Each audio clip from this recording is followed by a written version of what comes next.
Hurmatli yurtdoshlar va albatta bizlarni kuzatib turgan O'zbekiston futbol terma jamoasi. Endi to'g'ri ko'zoynakda ko'rib meni o'sha jentrasiga nakleyka yopishtirib olgan bola deb o'ylashingiz mumkin. Albatta sizlar tushingiz uchun biz hamma narsaga tayyormiz. Mana shu ko'zoynakni ham taqib butun yurtdoshlar hammamiz mashinamizga nakleyka yopishtirish qo'limizdan keladi. Har doim sizlarni qo'llab-quvvatlaymiz, hurmatli futbolchilarimiz. Sizlarga ishonganimiz uchun niyat qilamiz. Barcha yurtdoshlar nomidan O'zbekiston degan nom uchun kurashamiz. Albatta bu nomni butun jahonga tanitishga harakat qilamiz. Sizlar bilan birgamiz biz. Shundoq ekan 2018-yil Rossiyada jahon chempionatida birgamiz sizlar bilan hurmatli futbolchilarimiz. Olg'a O'zbekiston.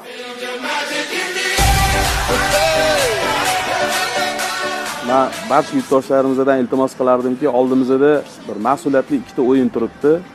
Barcha futbolchilarimizga men omad tilagan bo'lardim va shu futbolchilarimizdan iltimos qilgan bo'lardimki, do'stlar, qanaqa vaziyat bo'lishidan qat'iy nazar O'zbekiston deb atalmish vatanni sizlarga muxlislik qilayotgan barcha yurtdoshlaringlar sizlar bilan jahli chiqib, negativ bir narsa gapirmoqchi bo'lganlardan bir iltimos qilardimki, ozgina sabr qilib, ozgina umid qilaylik.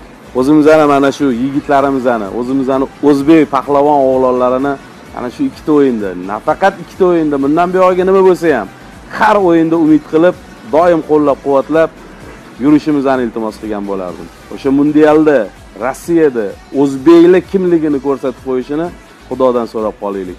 Go O'zbekiston. Ya'ni kim? Olg'a O'zbekiston.